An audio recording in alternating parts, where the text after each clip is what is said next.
Long time, no vlog. Hey, do you guys know about vlogging?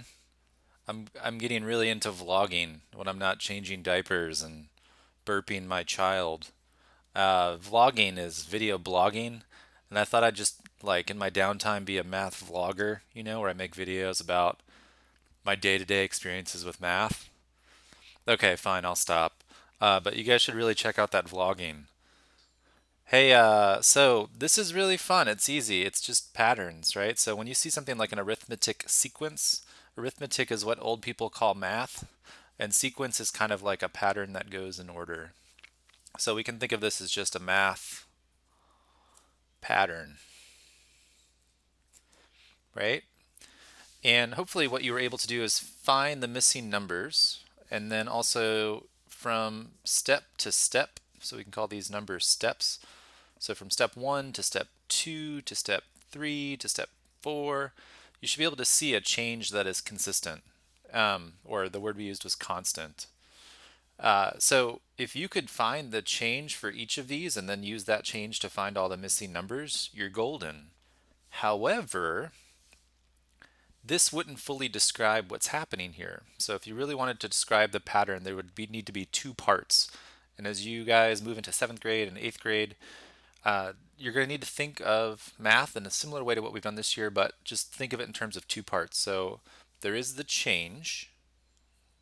However, there's also a start. And so for these sequences, the change would help you find the next number.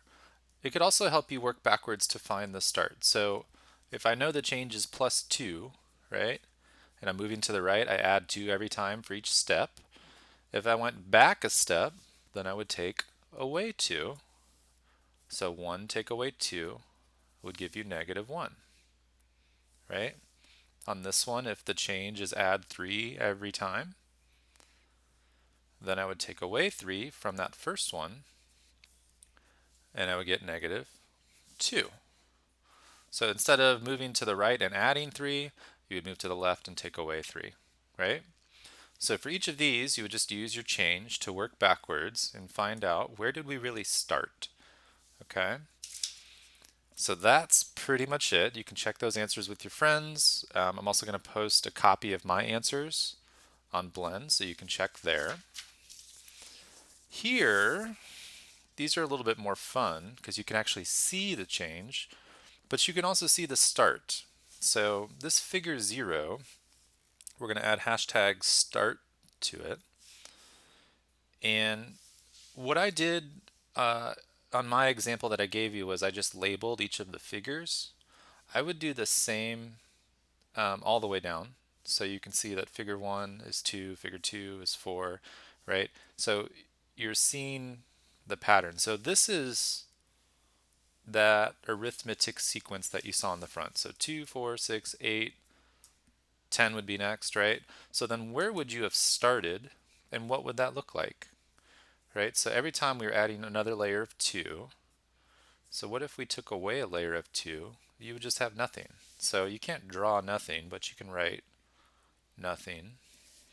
And you can also label it with just a 0, right? And so that's a start of 0, and then from 0 we add 2 every time, right? On this one it said we were going to add 1, so every time you added 1 more block, so then we would take away 1, which would just give us 1 block, and it would just look like this, right? What's kind of fun with these is if you can see where the changes are happening, and we'll talk more about this with the future activity, you can actually, like, so the change is a little bit easy to see. If you can see where the change is happening, then it's easier to predict where things started, right? So on this one, for example, I see that this has 4, 3, 2, and then they kind of disappear almost.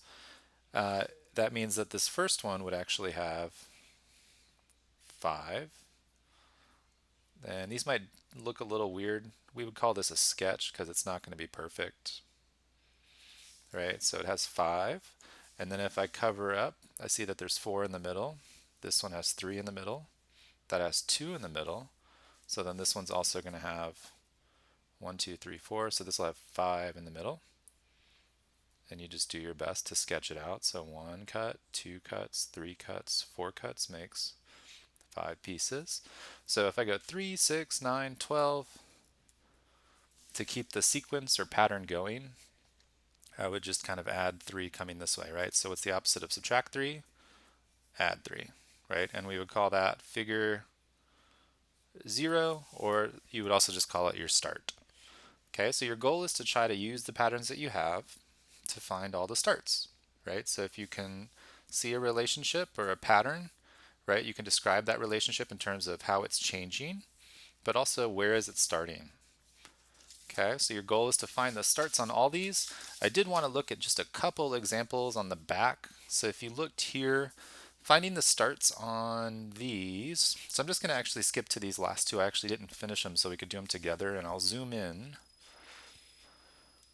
What? Okay, so that's so blurry. Oh, that's much better. Cool.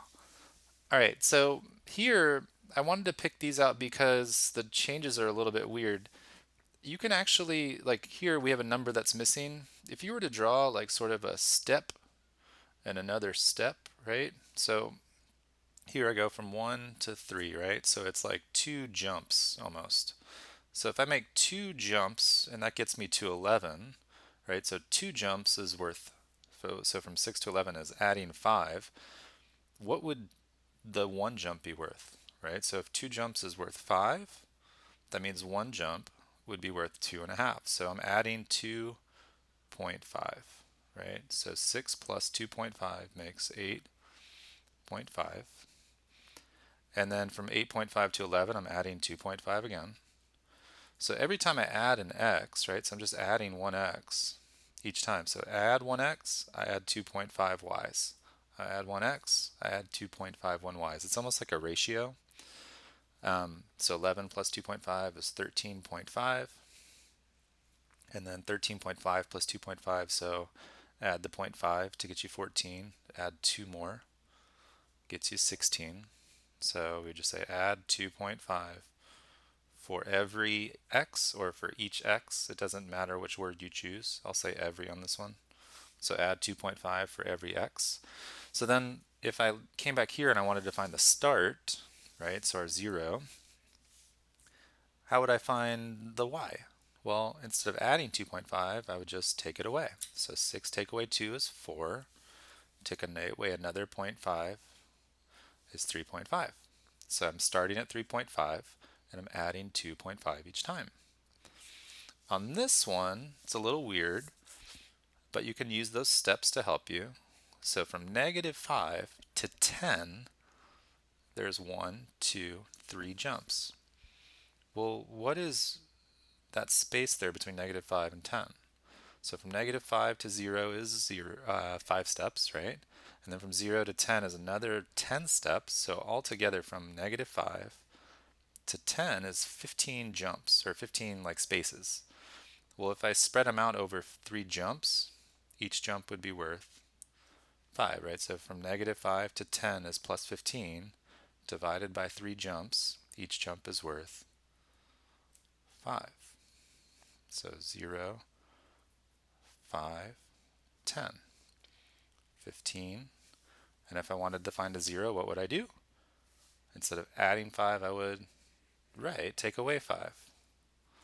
So you can see that you're starting at -10 and then you're just adding 5 for every x. Okay, so your goal with this is to find all your zeros, right? So find your starts. And if you are done with that, your goal after this is we're going to kind of just focus on the pictures. So you'll have a green paper, and this would be your goal, is either try to get this done in class, or if you're able to go home, you want to at least watch the video before you finish these. Okay, so I'm going to do a short video on this green paper. We'll do one example together, and then your job is just to finish those two before you come back to class next time. Cool. Well, I'll see you when I do my next vlog.